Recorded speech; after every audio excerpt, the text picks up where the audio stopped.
Terry Stanko, co-president of River Garden. And I'm Bernie Favreau, co-president of the River Gardens. I came on board almost 2 years ago for the co-presidency. Prior to that, I've been an active gardener since about 2014.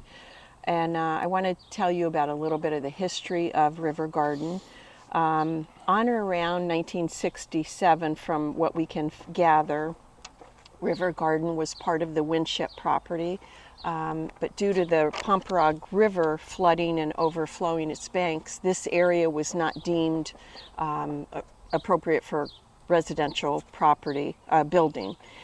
Initially, they had a nursery that they planted seedlings and shrubbery so they could disperse that around Heritage Village.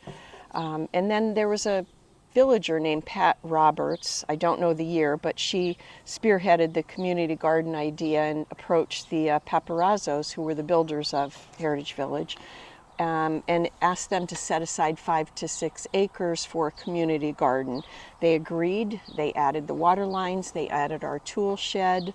They provided the tools, and they did the initial landscaping and formatting of plots. In 1968, the garden area had to be raised because of the flooding, so they raised it about 8 to 10 inches in an attempt to further prevent more damage from the flooding and heavy rains. And then in 1972, the garden was so popular that they constructed the bridge, which is to our right, that leads over to it butts up to the golf course, and they added many more plots over there. During that time, they had built 500 garden plots, 50 for vegetables, and 55 flower pots. And they had these raised planters behind us. They had 19. Currently, we have 490 gardens. We've lost some because of flooding, and people have built them back. We have 56 flower plots, I believe, and about 23 raised beds, and those are for people who have mobility issues. We have a total of approximately 318 gardeners, and the garden area is divided into 8 areas. You can get a plot that's a small one, a 10 by 10, a 10 by 20. We have some 10 by 30s, and every garden has a captain assigned, and I'll let Bernie kind of expand on that and what their role is. Thanks. Our overall aim is to provide a safe, productive, and warm atmosphere down here where people can enjoy the, gardening and enjoy the tranquility. It's a very peaceful place. Our aim is to encourage information sharing and growth, and our garden captains are all board members. The role is dual, really. One is administrative, and the other is one as to be encouraging to people. Their job administratively is to assign garden plots to individual gardeners and to keep keep track of progress that the gardeners are making. Their role is also to encourage compliance to the rules governing plot maintenance, with weeding in particular. We destined to keep weed production under control during the year so that all gardeners can benefit from a weed-free environment. The captains also encourage exchange of gardening ideas, and they really are a connection between the gardeners and the board. They act as the eyes and ears to funnel gardeners' concerns to the board and to keep us informed of what's going on. They're also able to explain rules and practices to the gardeners when questions do come up. I would like to add, we have gardeners from ages 55 up to 98. And a lot of gardeners bring their families down, their grandkids, which I love seeing kids learn how to plant vegetables. During the pandemic, our garden was shut down, as was everything else, but we had some pretty tenacious gardeners. I think Bernie was one of them, I was one of them, and we had to bring in our own water, we had to purchase our own tools, and we were actually able to garden. It was a challenge, but many of us decided it was an activity that kept us sane during the pandemic. like Bernie said, currently we have a board of 12 members. We meet monthly, spring through summer. We hold 1 to 2 general meetings during that time, and we usually try to have a guest speaker for folks. Some are just for brand new gardening. Some speakers will speak to the health benefits of gardening and how to correctly garden, because you can hurt yourself. You use a lot of muscles that you didn't realize you had in gardening. So that's always fun when we have the guest speakers. Some of those guest speakers have been really interesting too. There was a guest speaker we had a number of years ago that talked about the soil web. You see people turning over their gardens, tilling them, and the current thinking among the like garden exchange people is that you don't do that anymore. The soil web is about a foot deep, and at every level there is certain fungi and certain insects that are each beneficial and each serve their own purpose. Every time you till that garden, you destroy that soil web, and it takes time for it to rebuild, and therefore a lot of the energy of the soil is going into rebuilding itself rather than the plant. So the current thinking is not to do tilling, and rather just to go down and very shallow in the surface. So that was a particularly interesting presentation that time. We don't act alone here. We are absolutely a team. We may represent, here in this setting, we may represent what is going on in the team, but the team is what makes it really work. The garden captains, of course, are a big part of the team, as are some behind the scenes folks that help us to be as effective as we are. A big part of our success recently has been the fact that the HVMA management team has changed, and the COO, Dan Drew, has brought with him a team of experienced professionals who have extensive history of getting the job done. In particular, Bill Russo has worked closely with Terry and I, showing a willingness to investigate our needs.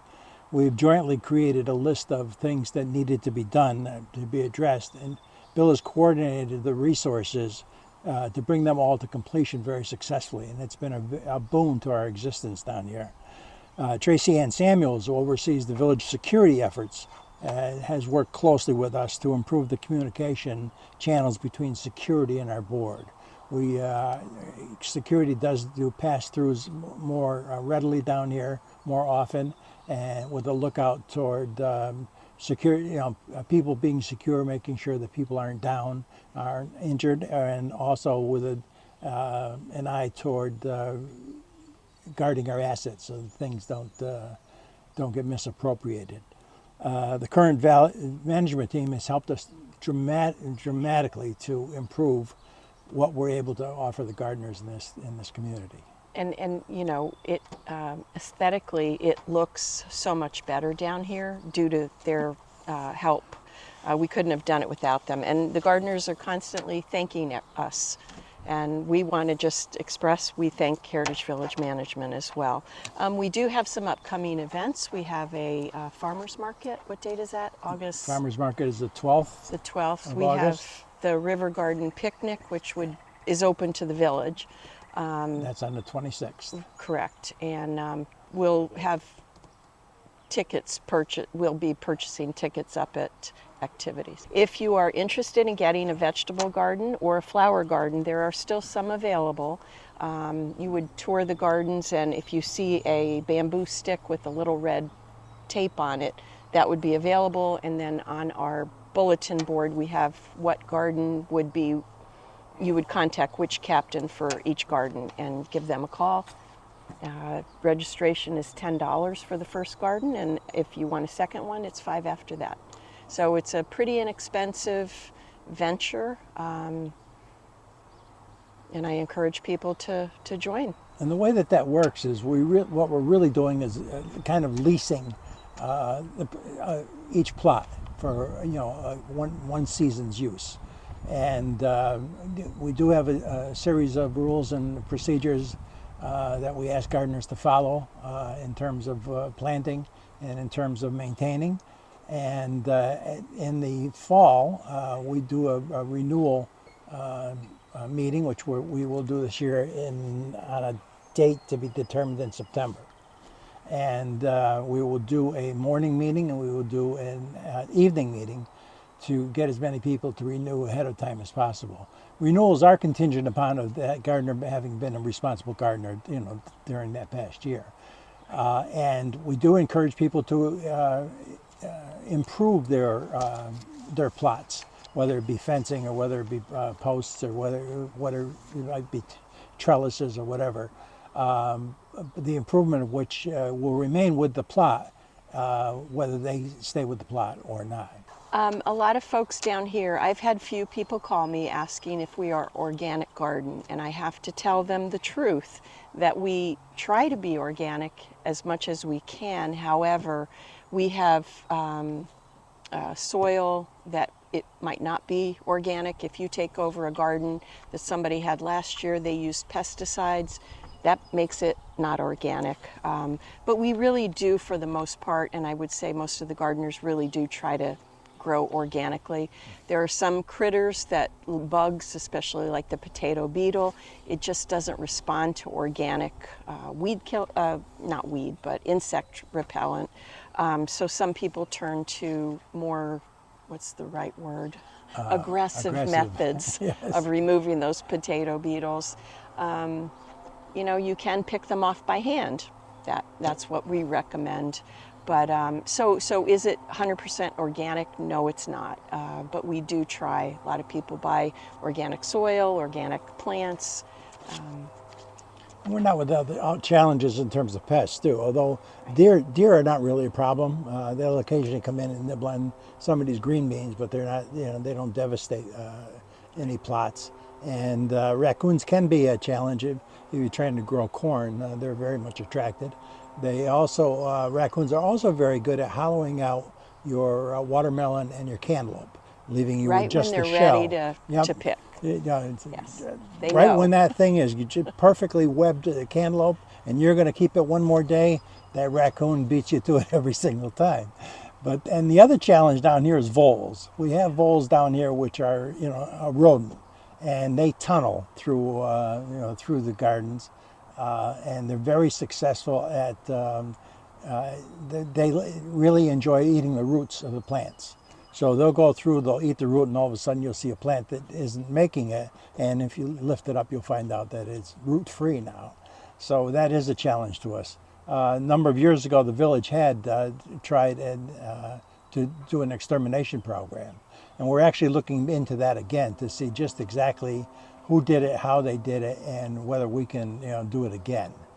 One of the benefits of down here is that the HVMA brings down all their leaves from the village and puts them in a pile and lets them decay. And from time to time, they will also occasionally come down and actually turn it over so that it promotes decay. And they will also, when we ask them to bring a load of that over to a more convenient area rather than the big bank, and so people can get at them. Various people use this in different ways. Despite what I said about not tilling, many people will still take that composted leaves and put them in their garden and turn them under. Other people will use them just as mulch, to just use them at the top of, on the top of the surface. Keep the weeds from growing. Right, to keep the weeds from growing. Still others will put it down over the fall to keep the weeds down as a winter cover. We do allow winter covers like tarps and such for a period of time, but only during the winter and not during the summer. And the other thing we do allow and encourage is weed block fabric that people put down and then just plant through the fabric, and that helps them mitigate any weed problems that go on during the summer. I'd like to add, we have a few gardeners, myself included, I like to compost. So we have our own composters. We have some gardeners who are going to try to get a bigger area built for composting. And some of the end pile of that leaf pile that you mentioned, Ed, has broken down over the years, and it is like black gold, we call it. The soil is so rich. And so we have asked Heritage Village, what they've done it once or twice to bring those piles closer, so some of the older folks don't have to go all the way back and they can access it. But there's some rich soil back there, definitely. And then the leaves you can throw in your compost as well. So there's a lot of benefits. Come visit Come River visit Gardens. River Gardens.